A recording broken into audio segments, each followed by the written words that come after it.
So we are going to basically, so you sort of saw the what and the how earlier today, or sorry, the what and the why.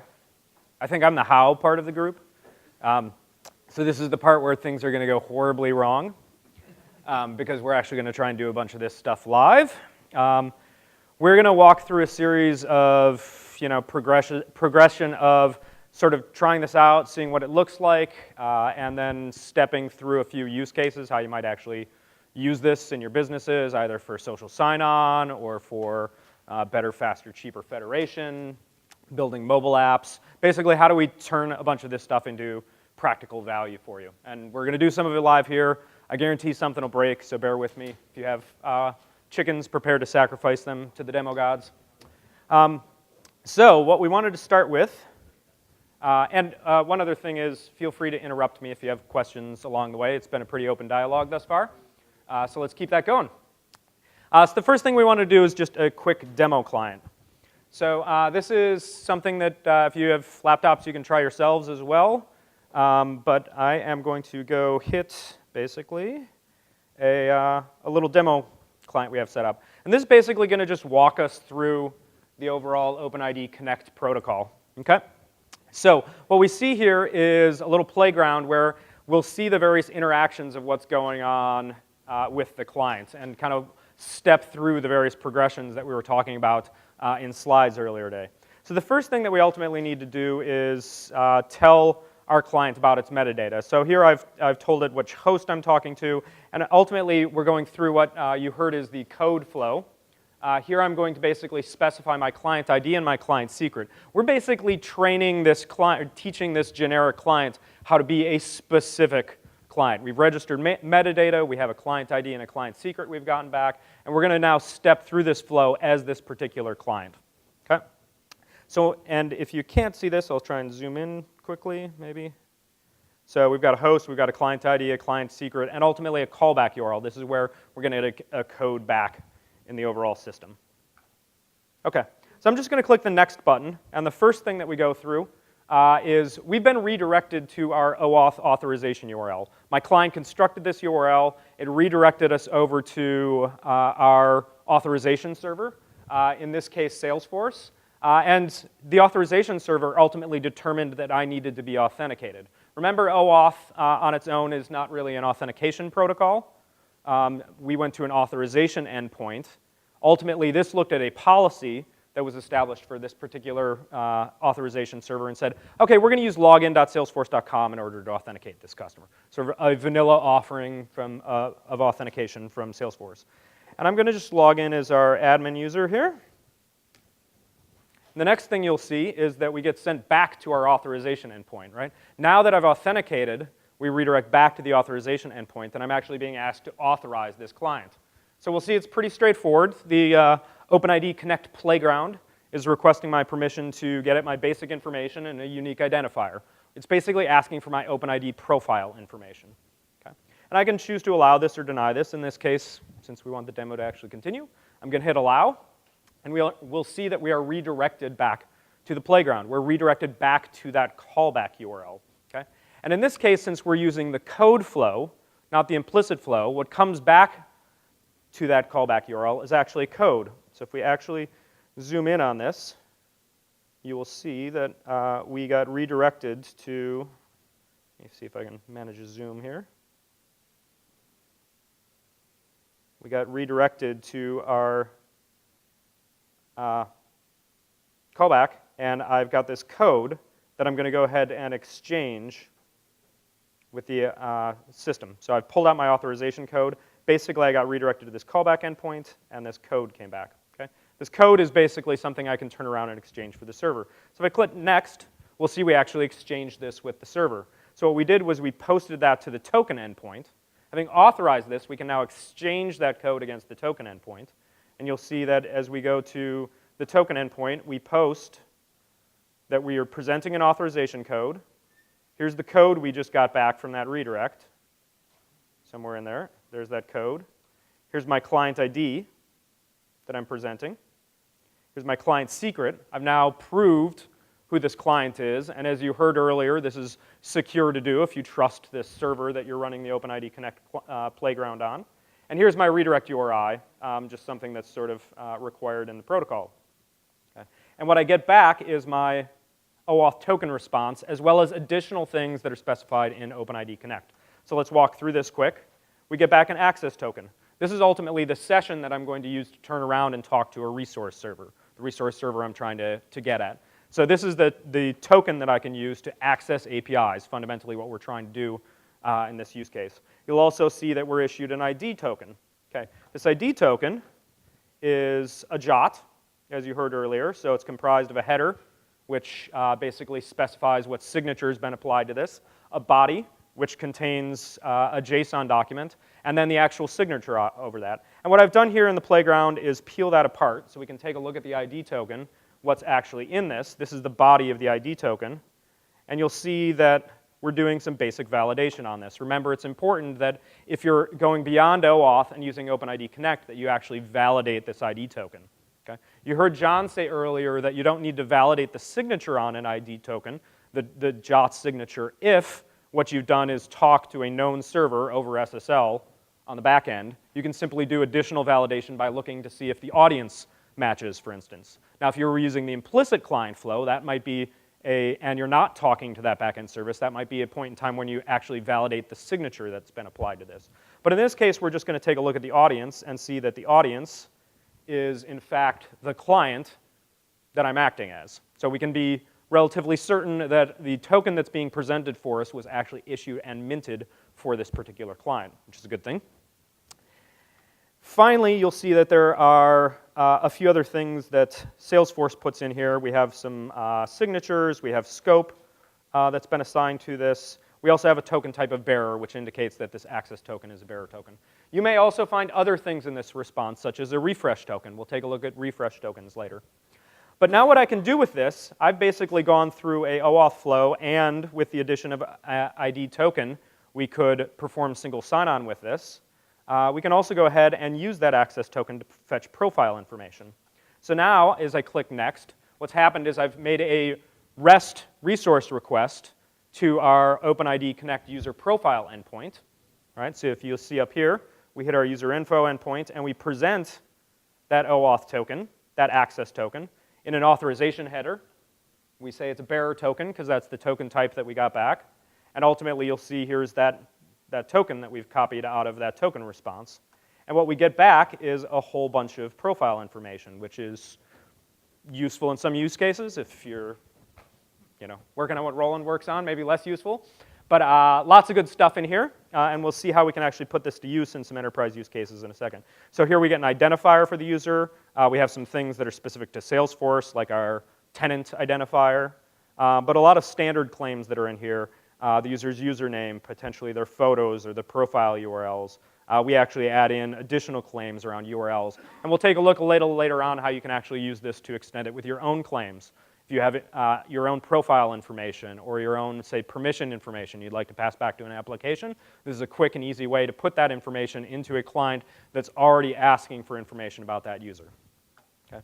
So this is a real simple walkthrough of how the overall flow works. Right? We basically teach our client to become a specific application, give it a client ID and a client secret. We redirect it to our authorization server.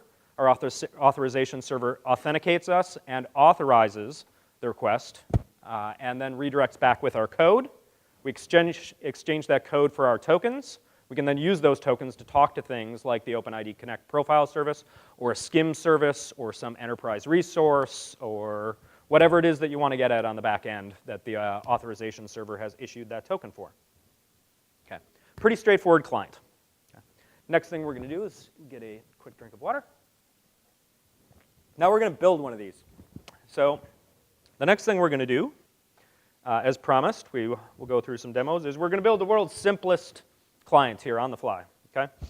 And what you're going to see is that there's kind of a rinse and repeat of what we're going to be doing this afternoon, which is we've got 4 fundamental steps that we're going to be going through. One, we're going to register an application. In almost all of these cases, the authorization server requires that you have metadata about that client. There are very few true anonymous client use cases here. One of the great things about OAuth and OpenID Connect is that you have this context of what is the application that you're interacting with. And that's something new in a lot of these processes. In older processes, you may have, like authentication processes, for instance, you may have context of what's going on the network, or maybe some information about looking at the request and request headers that are coming in here.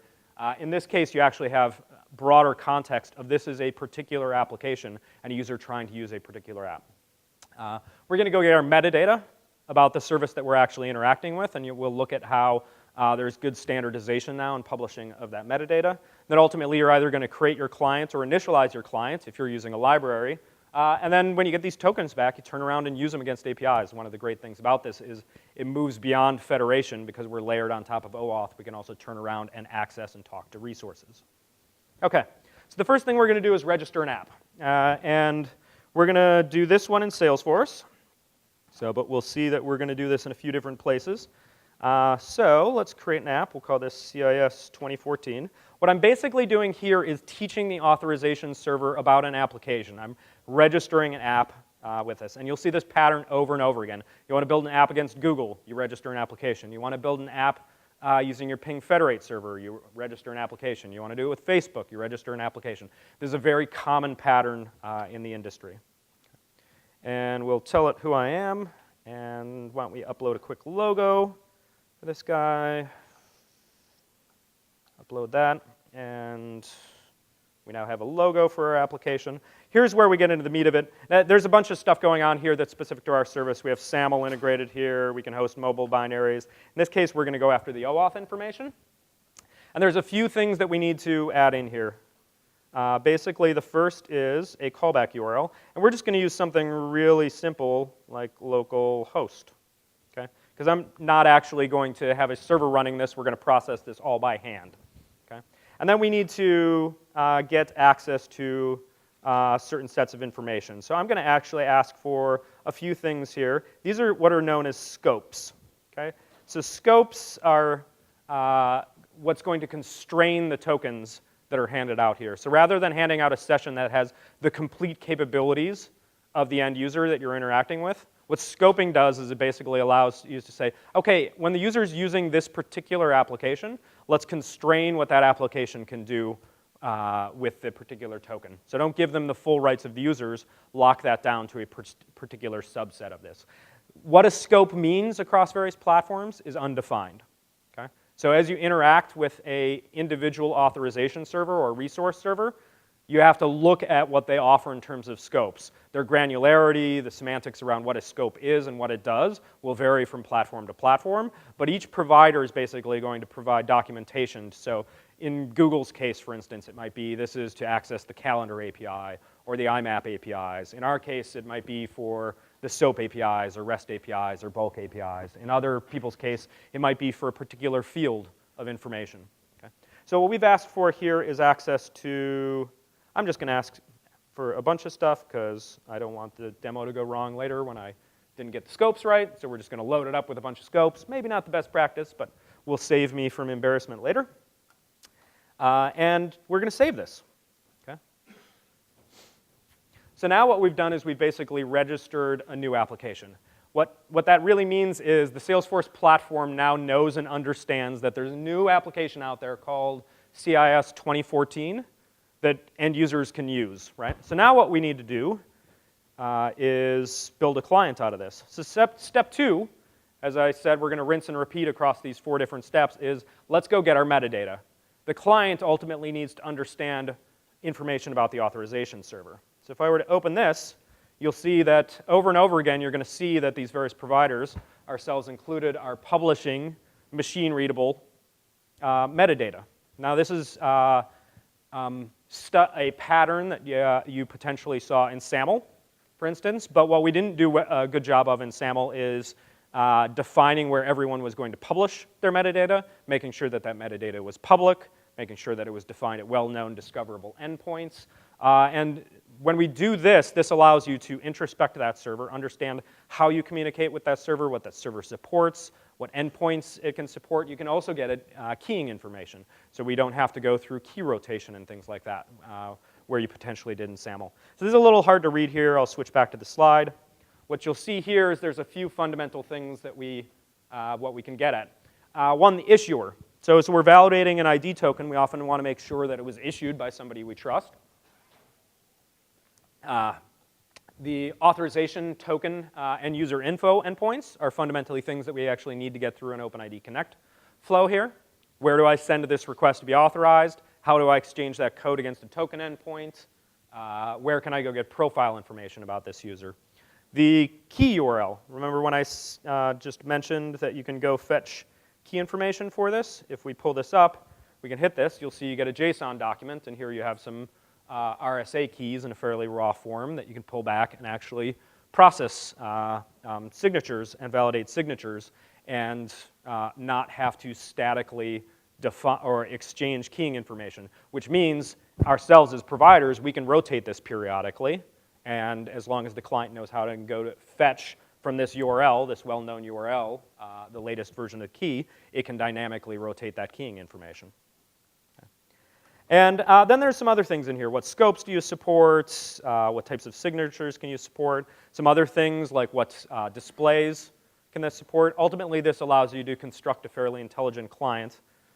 We're going to construct a pretty dumb one. Okay?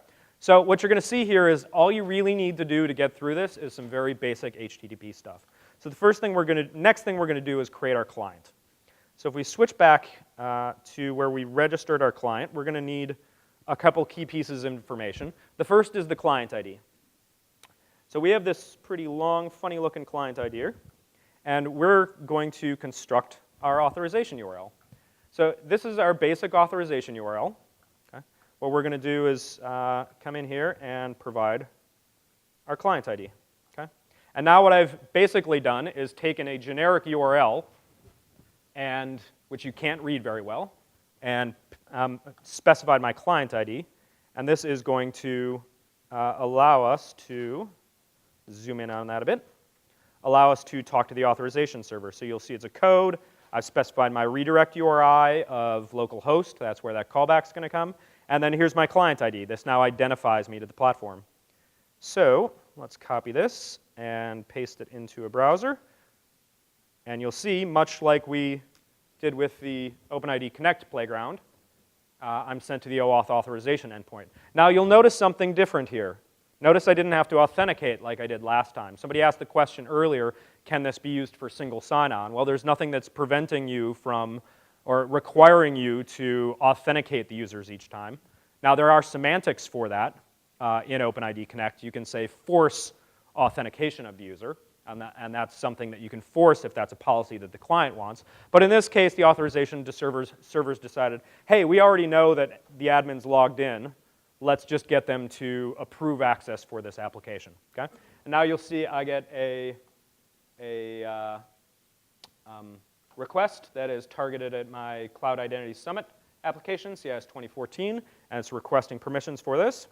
And I can click Allow, and we get a callback to localhost. Okay? Pretty straightforward. Once again, we're just going to take this code and exchange it against the resource server. So now if we head back and we do this exchange, we're going to do this one on the command line. Obviously, you'd have a server doing this in some programming language, Java or PHP or something like that. I'm going to paste in my code. And I also need my client ID, which we got earlier, so I'll just copy it from here. And we'll put in this client ID. And we're going to need, in this case, our client secret. Now, normally, you would not broadcast your client secret to a room full of people. But in this case, you all look trustworthy. And we now have what we need to use curl to exchange this. So fundamentally, what this is saying is curl is basically a command line HTTP client. We're going to send you some URL encoded data, which consists of my client ID, my client secret, the redirect URI, which we sent originally, which isn't all that useful here. The grant type I'm exchanging is an authorization code, and here's that code. And we're going to send that to the token endpoint. The token endpoint we found from that OpenID Connect configuration document that was hosted at that well-known location. So let's go ahead and pull up a terminal. And we'll zoom in a bunch of times so people can watch the excitement. Boom! I paste this in, and now we get that token information back. Okay?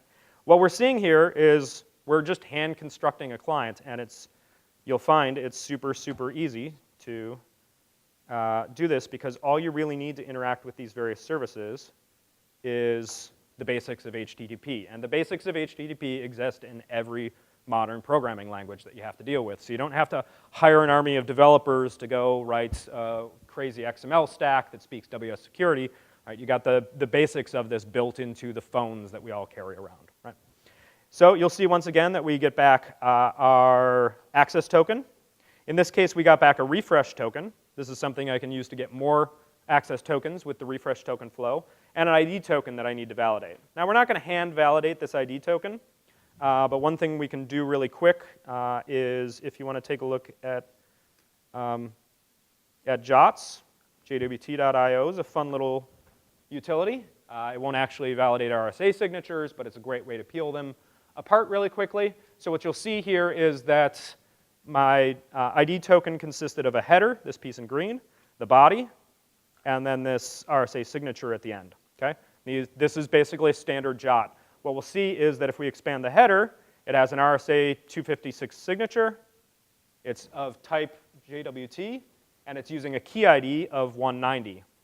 That key ID of 190 will correspond to a RSA key in that JSON document of keys that we pulled up earlier, once again found in the OpenID Connect configuration document.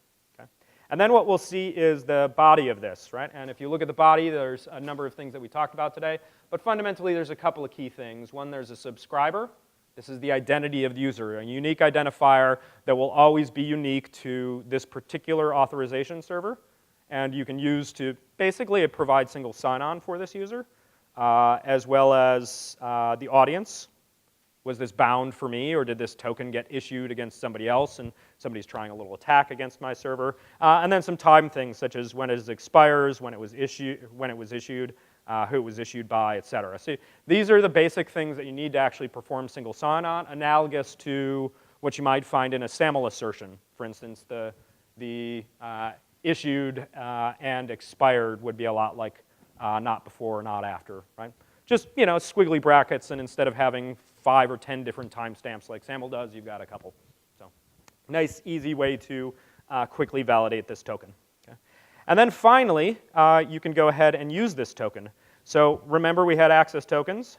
Well, if I want to go ahead and construct this and use this, we can flip back, and we'll simply put this into the standard bearer token format. This is the final thing we're going to do. We're going to go talk to the user profile endpoint.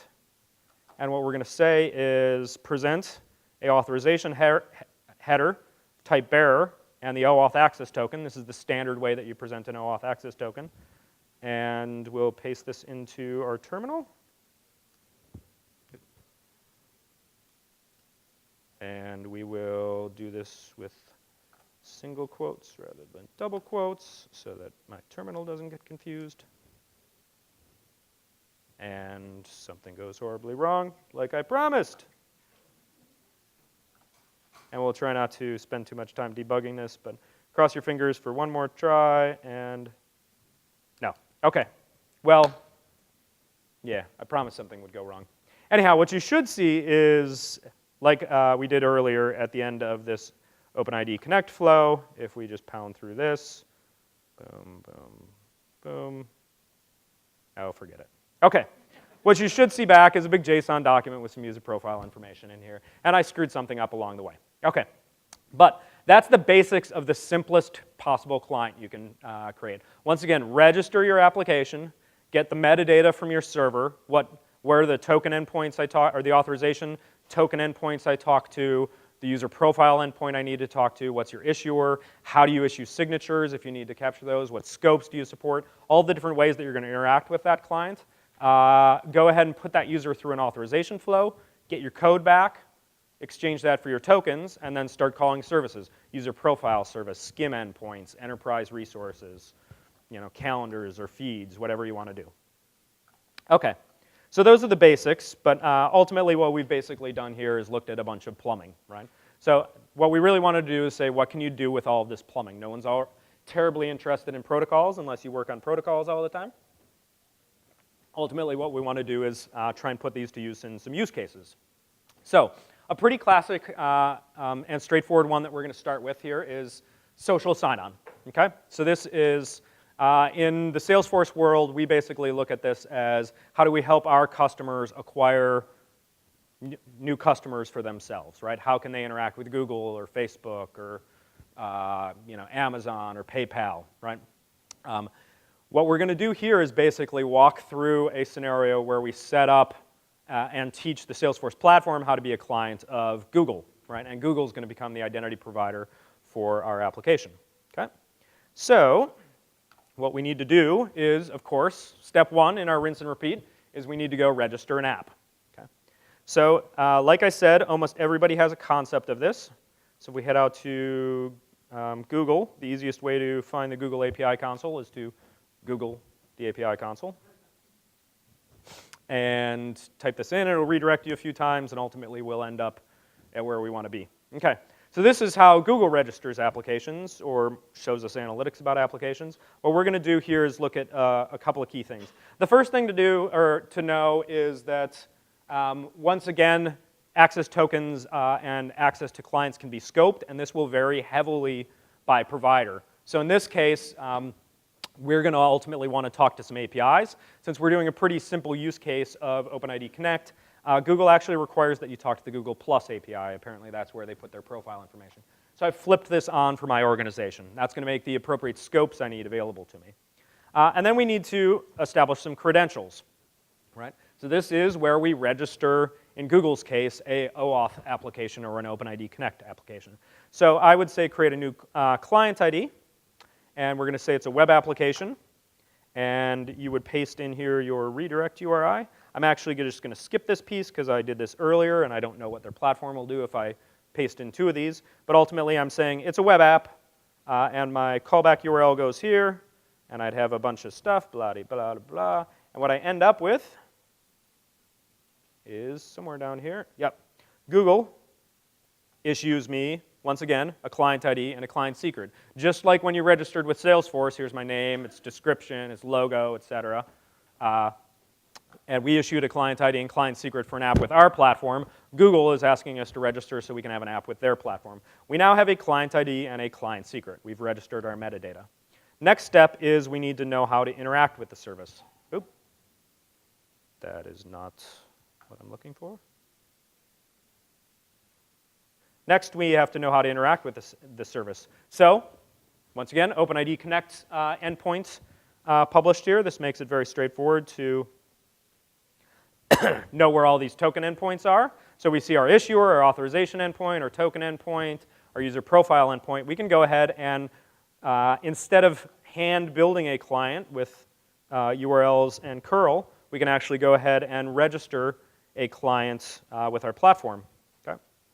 So in this case, what we're basically doing is teaching a piece of software, a library, how to become that Google application, right? If you were to download a jar, or if you were to pull in, a library with Node or Ruby or something like that. In all of these cases, what we're doing is we're taking that client ID and that client secret and all of that metadata information that we just pulled down, and we're teaching that client library how to become this application.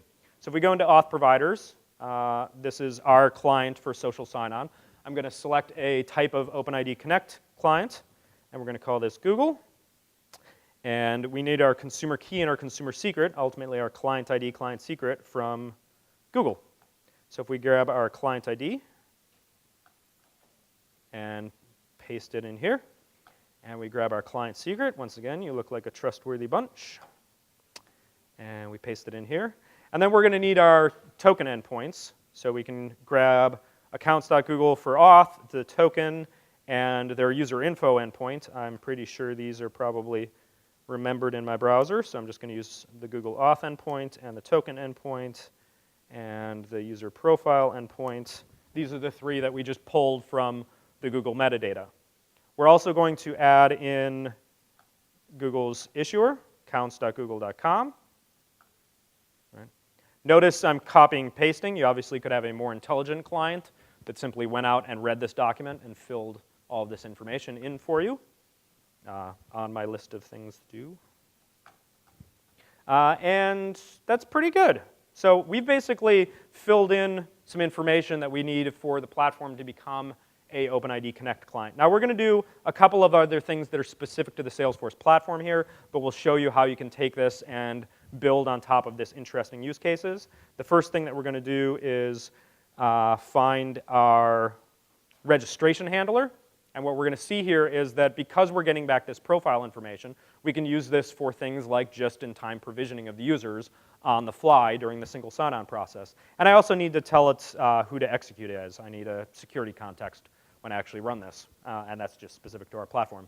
So now I've basically created a client, and we now have all this metadata registered with our service. So now Google knows about our client. We've taught it about the Salesforce platform, and we've taught the Salesforce platform about the Google platform. Well, these should be able to talk to each other. Okay? So let's try this out. Okay? The first thing I'm going to do is run our test URL just to make sure I didn't screw anything up. So we'll flip over here to a browser and hit this, and with any luck, okay, I went through and I tested this. What you just saw was Google handed back all this information, and what you didn't see was an authentication or a authorization in this use case, because I'd already authenticated to Google. I'm already logged into Gmail. And in this case, since I'd already built that client and tested it before we actually did this to make sure I wasn't going to screw anything up, I've already authorized this application. So Google simply handed back that information, our platform processed it, and I can see that I'm probably going to be able to get through this flow okay. So what we then want to do is take a look at how we can actually do something with this. So what we're going to take a look at quick is a use case around how you could use this to actually create and acquire customers. So just-in-time provisioning is a pretty common use case for this. If you're using social sign-on and you're trying to acquire customers, you can have instead of filling out a registration form, you can put them through these flows and create or update users on the fly. So in our platform, if we look at this, we'll pull this up, and we can give you an idea of what you might do with one of these things. I'm going to pull up basically a business process that fires during our social registration flows. And this basically says if it's going to make a branching decision here. If I'm creating a user, right, if this user doesn't exist, let's look up the account that they belong with. We're going to create a contact in the CRM system. We're going to construct a username for this user, create a user, and send that user a welcome email. Right? And if they're updating, let's just update that user's record on the fly. Now, as your business, what this really represents is you can now go off and talk to big popular providers like Google or Microsoft or Amazon or PayPal or Salesforce, all with the same exact protocol, right, OpenID Connect, and acquire customers directly off them and just-in-time provision them into your system. If you're not using Salesforce, you could do this with plenty of other systems which will build the same exact thing in here. What we're looking at here in this flows is something that we're seeing happen in the industry, which is the convergence of the business systems and identity systems, right? That login event to the security professionals and the identity professionals in the room is something that needs to be secured, right? But it's also something that needs to pump a contact into the CRM system or engage that user with a welcome email or send something to the marketing system, right? Think of it from a marketer's perspective. An OAuth approval is a time when somebody's engaging with an application for the first time. From an identity professional's perspective, that's a security event. Those two things now need to come together. So things like just-in-time provisioning can be layered on top of these flows in order to start having the identity group harmonize with what the business needs out of these particular flows. So since we have this flow already set up, we can go ahead and then configure our client to actually use this. So I'm going to go in here, and we have a community set up. And I'm going to go to our login page. So if we were to go to our customer login, this is the community we're trying to get this user set up to. Here we've just got kind of the vanilla Salesforce login page set up for it. What I'm actually going to do is change how this user authenticates.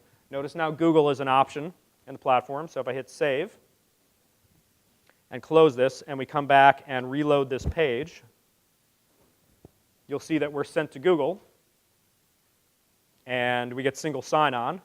And since I've already authorized this application, we're automatically signed into the platform, right? And not only do we get single sign-on there, but because you've layered in just-in-time provisioning, right? We're pulling those attributes off the OpenID Connect provider and using those to create the account, provision that account on the fly. You'll also notice that as your business, you quickly acquired a customer, and if we go into contacts and look at oops, if I knew how to use our own application, look at recent contacts,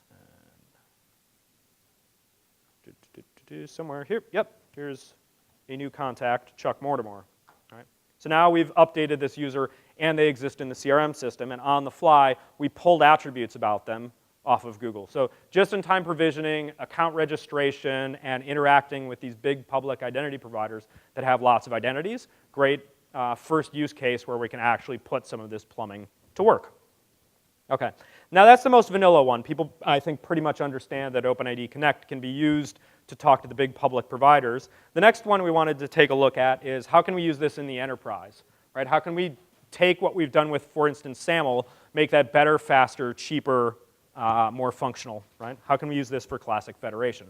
So if you're a Ping Federate customer, which I imagine some of you are out there, Ping Federate actually has the capability to act just like a Google or an Amazon or a PayPal or a Salesforce built right into that server. So if you've been using it for SAML, and you're at least in the 7-something series of Ping Federate, you have these OpenID Connect capabilities. So you can use this for federation, but we'll also see is that because it's an authorization server, you can use this for access to enterprise resources as well.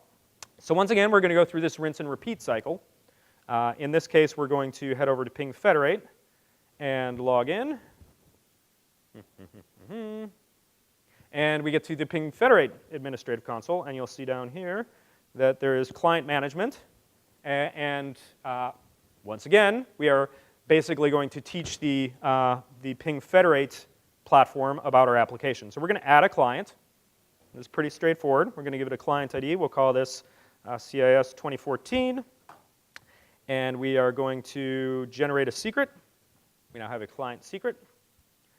And we'll call this CIS 2014. And we will say that this is CIS 2014. And we're going to need a redirect URI. Okay, now this is where things get a little weird. What we're going to do is head back here and create another auth provider. And in this case, we're going to do the same thing we did before, OpenID Connect. And we'll call this Ping Federate. And we're going to need our consumer key and consumer secret, which I don't,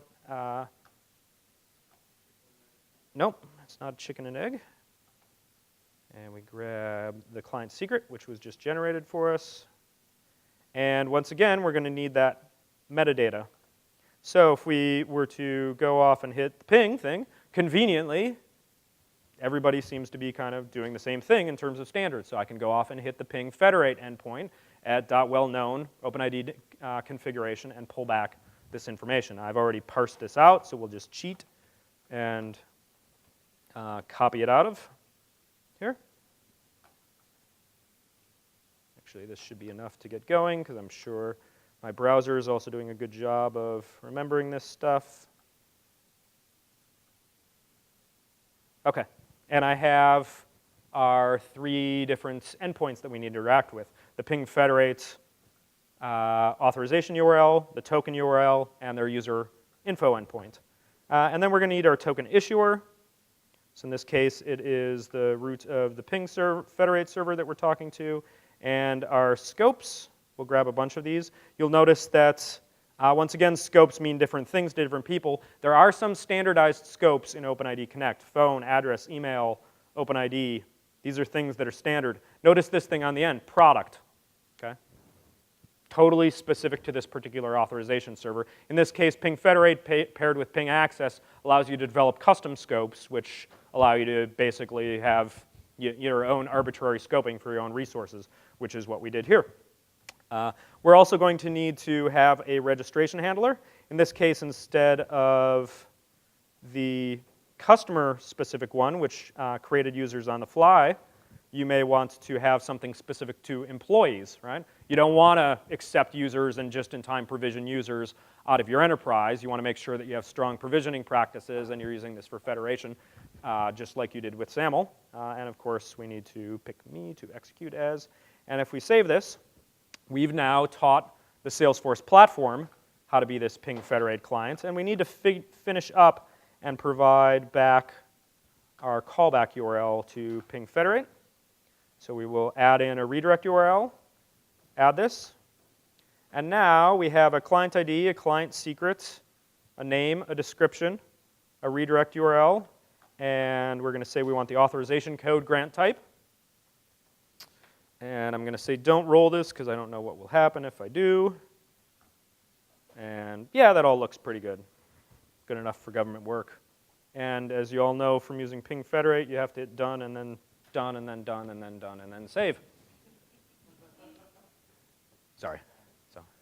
OK, so now we've rinsed and repeated. We've created a client in ping federate. We've gotten our metadata, and we've taught the Salesforce platform about this client. Hopefully this will work. So let's go through that, that test step we had before. So I'm going to go ahead and grab our test URL and head over here to our browser. I'll just quit this so we can clear out any latent state we might have. We'll put this through a test flow and cross our fingers. OK, we got redirected to the OAuth authorization endpoint. It decided that we needed to authenticate, so we're going to log in as Chuck. And hopefully I'll get the password right. And here you'll see that the CIS 2014 client, for which I did not specify a logo, is asking for these particular scopes of access. And I can go ahead and allow that. And we'll cross our fingers. Drum roll, please. Come on, demo gods. Maybe. Yes. OK, so our test endpoint worked. OK, so we authenticated the user. We authorized the user. Now, just like we did with the social sign-on use case, we actually have to map this to a user in the platform. Now, in that case, we pulled the attributes off the user info endpoint and just in time created this user, or just in time updated this user off the social provider. In this case, since we probably have some sort of synchronization with our directory service or some out-of-band provisioning mechanism in the enterprise scenario, maybe we just want to map this to a user. So what we've done here is we'll take the ID. This is the unique identifier that gets passed back in the OpenID Connect response, and we are going to map that to a user within our system. In fact, I've already done this, but you can go see where this happens. So we'll do two things here. One is, notice our user just got created. We are going to map this to Federation ID. So if we scroll down here, we're basically saying this user has a Federation identifier of Chuck. This is how I'm going to bind these two users together.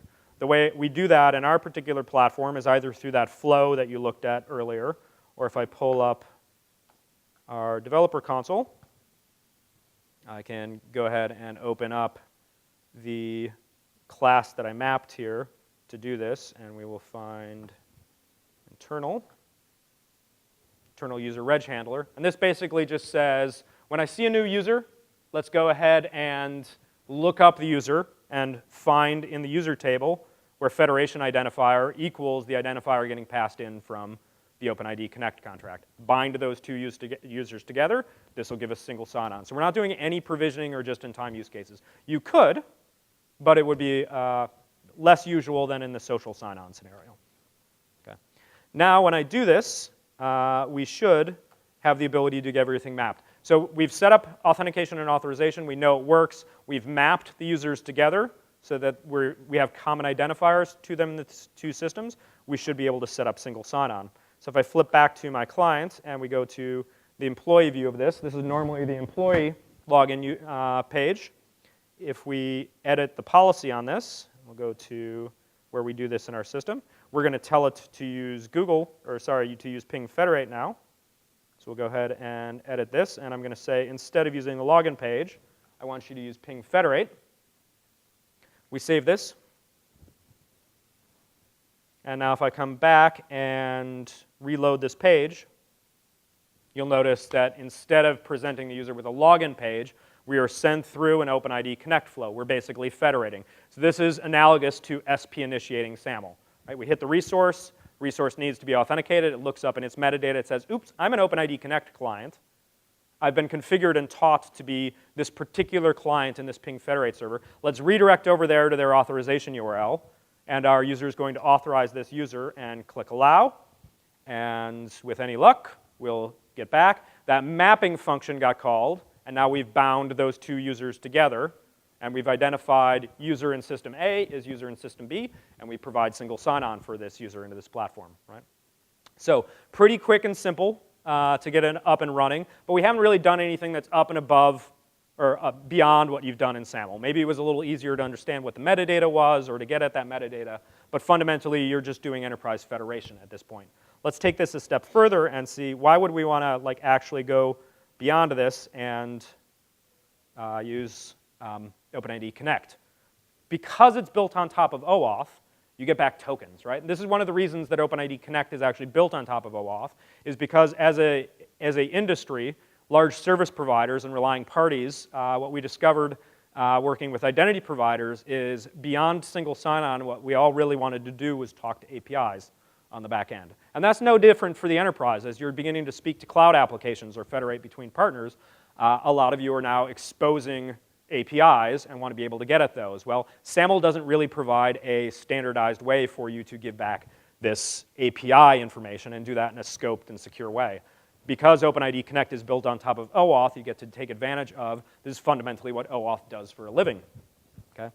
So in our particular platform, the way that we deal with this is that because you just went through an OAuth flow, we grab that access token that we saw in that token response, and we just make it available in the user's context here.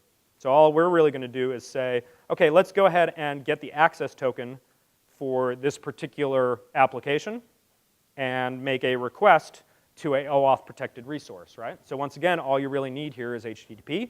So we open up an HTTP request, we make a request to a protected resource, and we present that OAuth access token as a bearer token here. Right? So we've got this code that does this, we've got a page that displays it, pretty straightforward to do. We're just making REST calls. Let's go ahead and take a look at this. We go ahead and hit Apex products, and this page spits out information that's coming from a resource server that is running on running behind ping access, is it called? Ping access in this case, using that access token that we just got through this. So now we've taken this a step beyond what you can actually do with SAML in a standardized way, right? We've gone through enterprise federation, and we turn immediately around and call back in and start accessing enterprise resources in order to, in this case, mash that up into a cloud application.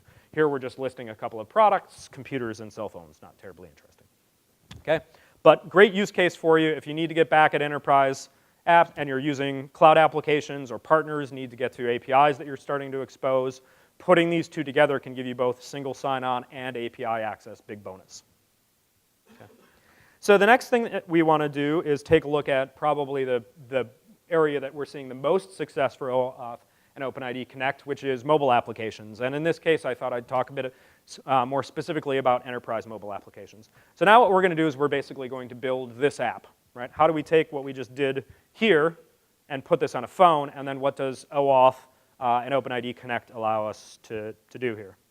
So we are going to head over to our command line quickly. Oh, fun. Everybody loves a good command line. And we'll head over to build CIS 2014 and get rid of the test because it worked last time, so it must work again, right? Okay, so we're going to run our little command line utility to basically spin up a app for you quickly, force iOS create.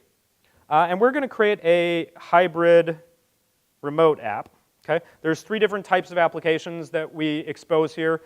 You heard about native applications, you heard about hybrid applications. Hybrid applications are basically taking HTML and JavaScript, either running on the client or on the server, and building those inside of a native wrapper so you can take advantage of OAuth, take advantage of OpenID Connect, but not have to program everything locally. So we're going to give this a application. Let's call it CIS 2014. And we'll put it in this directory, and we'll say com.salesforce, and identity, why not? And I'm going to say /apex/products, and make sure I got the URL right there. Yes, Apex products for that. And now I'm going to need our client ID information one last time. So if we switch back here to apps and go back to the application that we registered, we can go in and view this connected app, and we'll grab our client ID.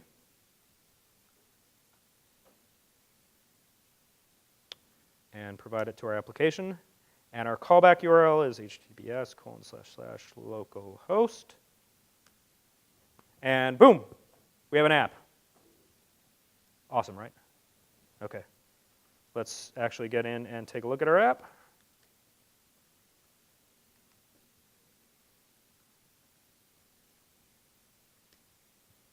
That's not what I wanted. This is what I wanted. Okay, so really quickly, we can build and run this app. We now have a mobile application.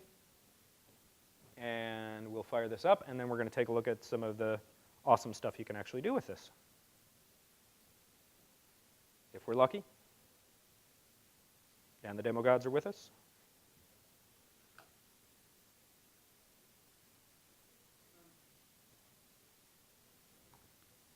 Oh, good.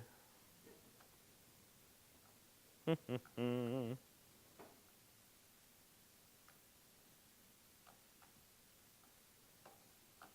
edit this quickly.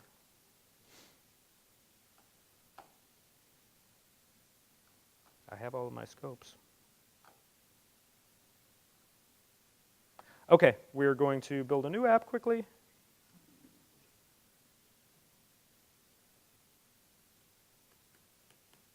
And my machine is freezing.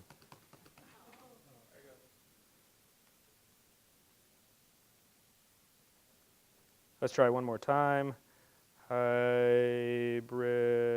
remote and test, sure, com, sales, /apex/products. We'll use the sample, default, test, open, test. Let's try this one. Cross your fingers. And the simulator is already in use. We'll stop this. We'll close this. We'll run this. Cross your fingers.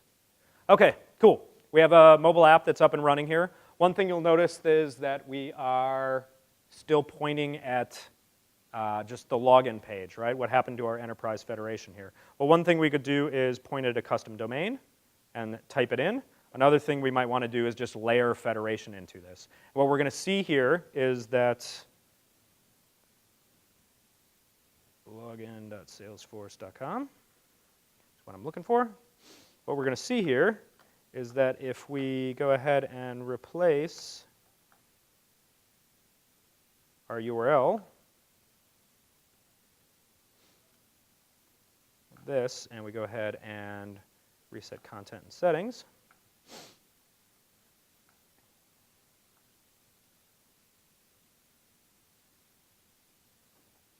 what we'll find is that now when we start this up, instead of going to the Salesforce login page, we basically said, I want you to point at this particular tenant within Salesforce. It looked up the policy that we had for single sign-on and redirected the user over there. So now what we're doing is we're using OAuth and building into that federation, which we just set up. Now, what's pretty cool here and why this really, really matters is because this allows you to do a tremendous amount of things. Because what you're doing is using OAuth in this client, and the way that you're using OAuth is inside of a web browser. You're using a web component. You can basically manipulate the login process any way that you want, right? This is extremely important. This is why you see large service providers like Salesforce or Google doing this in all of our different clients. Because notice that this user, the programmer here didn't have to know about how authentication was happening, that this was federated. It didn't have to understand OpenID Connect in order to federate or SAML in order to federate. It doesn't have to understand risk-based authentication or two-factor authentication or any enterprise policies that we may layer in on top of this. All this really needs to understand is that I'm in a web browser and I'm going to lob that user over to the OAuth authorization endpoint and wait for a callback. Okay? And from there, the authorization server can kick in, and based upon the policy of what's going on or what the user is trying to access within your enterprise, you can change this dynamically. In this case, we've changed it to support federation. So the wonderful feature of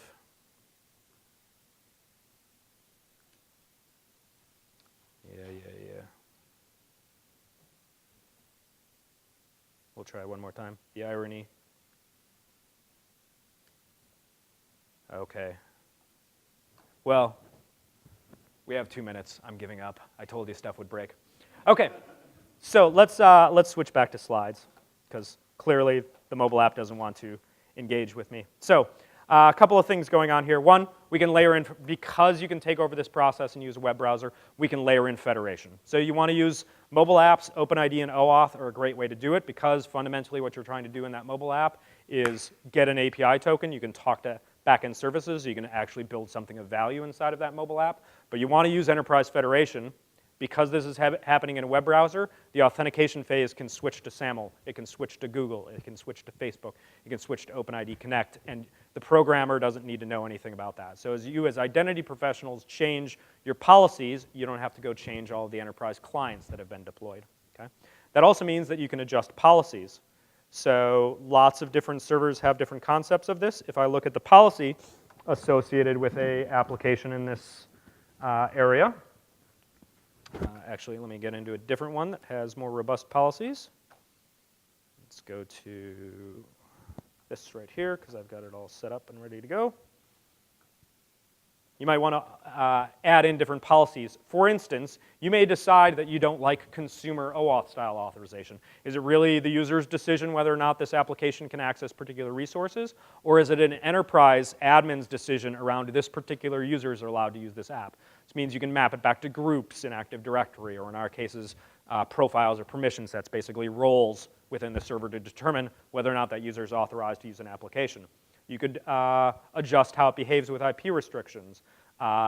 Ping Federate and ourselves both have control over refresh token policies. How often should that user have to log into that app? Every time? Only if it's revoked? Or in this case, we have like sliding window policies. You could say, do this if they haven't used the application in 30 days, revoke their token and make them log in again. You could have policies that force step-up authentication. You don't like the characteristics of this particular session, force that user to go into a two-factor flow, put PIN protection or session timeouts on this app. So this ability to step in and change the process and put policies on it is a great benefit of using OAuth and a enterprise authorization server as well. And then finally, we're going to skip two-factor, custom claims. So custom claims are, I think, an area that people should be quite interested in. Because as you're building out these applications, remember what we're doing is we're going and talking to that user profile endpoint, right? We now have a standardized way that we can go and get information about this user. What's their username? What's their profile? What's their preferred picture? Their time zone and things like that. Some pretty vanilla stuff, but you may want to layer into that your own claims. Well, if your authorization server supports this, which many of the commercial ones do, you can go ahead and map that back to additional information from your directory server, or additional permissions that you want to have in that application. And this makes it possible, for instance, in your mobile application, to outsource the authorization functions entirely to the server. You're building a mobile app, let's externalize authorization from that mobile app. When the user goes through an OAuth and OpenID Connect flow, that application starts up, go to the profile endpoint and fetch and pull back your custom claims, which represent, here's what this user is allowed to do in this application, and then dynamically change what that application can do without having to push code or administer that down in the client app. It's all done on the server in the authorization server based upon the scopes of the token that they have and the claims that you're handing back to that application.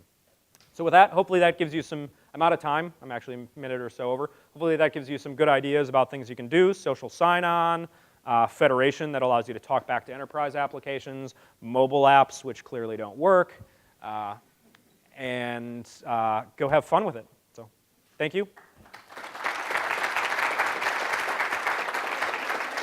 Yeah, I'll take questions if people have them. Yeah, so anyone who wants to go now, but I think there are probably lots of people who want to stay and ask a few questions, yes? All right. I will not answer why didn't it work, because I don't know.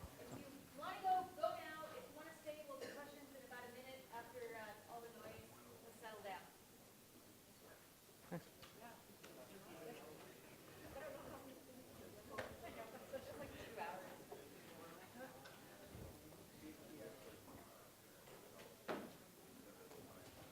All right, questions? In your enterprise example, you showed the authorization code flow where the user would select what grants he wants.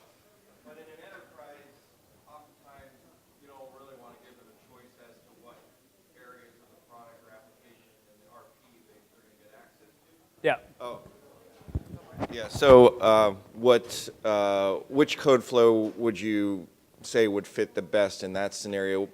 So the question was, in the enterprise scenario, we saw them get access to, or basically displayed what was going to be granted access to them, and in Ping Federate's case, had checkboxes where you actually could turn some of those on or off. This is, generally speaking, a authorization server-specific decision about how and when to present that information.